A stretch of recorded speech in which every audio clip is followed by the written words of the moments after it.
Kain tayo!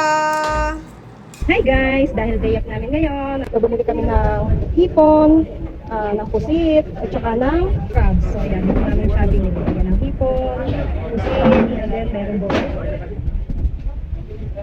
So ayan, may octopus, and then meron mga crabs. So bumili na rin kami ng tahong, pero yung binili naming tahong is yung ito na yung tahong na binili namin. Ayan, yung wala na siyang shell. So ayan, naglaga muna ng mais. Ayan, daga muna natin yung mais.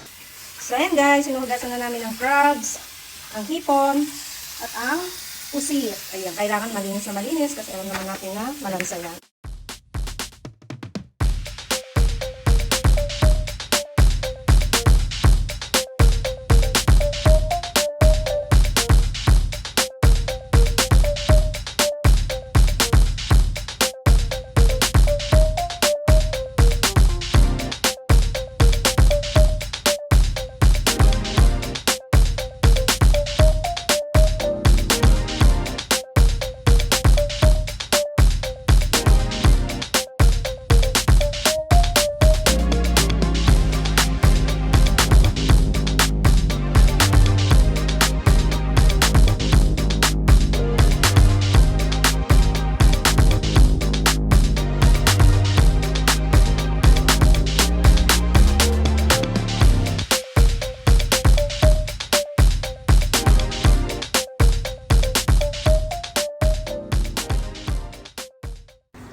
Ayan, yapon dinamihan namin yung sabaw kasi gusto namin ng konting sabaw para sa kanin.